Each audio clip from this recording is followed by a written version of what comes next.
Hello, Renew Church family. It's good to be with you now in autumn. It's hard to believe that we're almost at the end of October, and by the time you see this, well, probably be October 1st.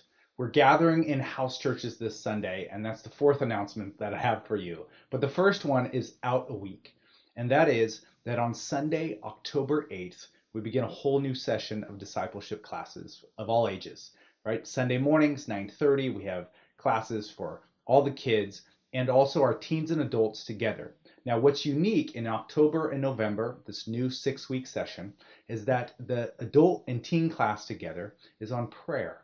It's not just that we have a theology class or a Bible study class and then we can pray separate, but rather bringing those together on purpose. In fact, it's my job and our job as your church leaders to teach you to pray. And so that's what we're going to do, right? Teach us to pray. And so we will pray things like the Lord's Prayer and walk through that. What does that mean for us? But it's more than a lecture or even just a skill, but we're going to work that out. In fact, grow our prayer muscles. And I'm looking forward to growing with you actually so much more.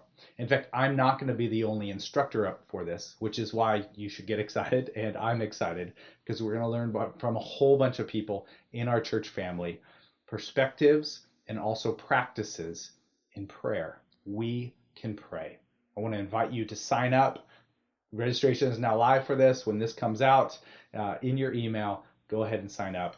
It will be absolutely great. The second thing is coming a little bit near is next week I'm going to be in Louisville, Kentucky, which I didn't think I was going to be able to go. In fact, it wasn't in the church budget. It's something that we slashed for this year. And the Leaders Summit is this year, always in October, and I thought there's no way I can go.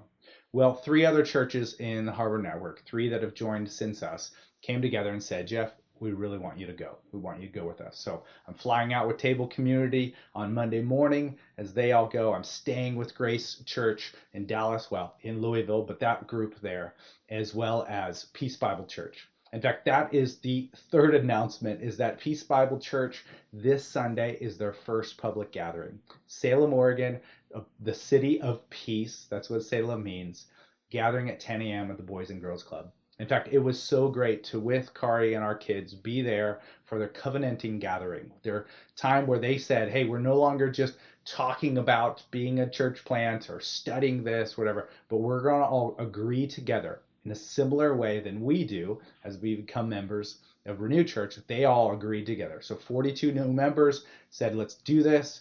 And I got to be there for them, encourage them and exhort them a little bit and pray with them and sing with them. And so that is this Sunday. When we gather in homes, they're going to be gathering this, right? And that is the fourth thing that I want to talk about is renewing in homes, in house churches. We keep this pattern so that we can pray together, so we can bear one another's burdens, so we can search the scriptures and apply our lives to them. Not just apply the Bible to our lives, but apply our lives to the scriptures. And you'll notice in Genesis chapter 23 that when Sarah dies, right, it is a planting of her, burying of her in the center of the land in hopes of the future resurrection, that her people would live in that land. And we know in the new heavens and the new earth that we will live with Christ, with her as well as one of the first believers. And so we are preparing for that last day by praying each day, especially this Lord's Day, as we gather together. And then in Genesis 24, we see the servant of Abraham and of Isaac beseeching the Lord, coming before him, asking for divine guidance and providence in the everyday affairs of life. In fact, a steward of this opportunity and this responsibility. So those are 2 things that remind us as we go to discuss those things, to pray through that, to apply our lives to the gospel truth that we see in the book of Genesis. That is what we're going to do in house churches. And one of the key things of being a part of the Harbor Network is the camaraderie and the friendship that happens when you're just there together, when you're listening to each other, when you're seeking one another's best. That's what we've sought to do with now 4 churches here in Oregon, encouraging each other. That's why there's a women's retreat coming up in November to encourage one another in the Lord in this way.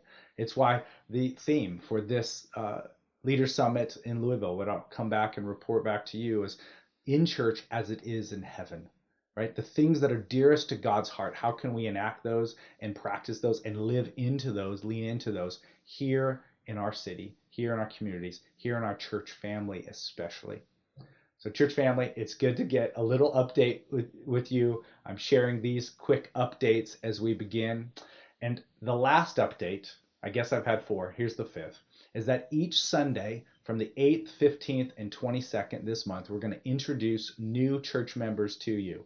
The first three couples that went through our membership process and interviews are now ready to be presented for you. And so we waited until, I guess, the raid came, and we're going to do that each of these Sundays and share a little bit. What does it mean to be a member? What are the commitments we have? What are the agreement we have together? And how do we move forward as a church family?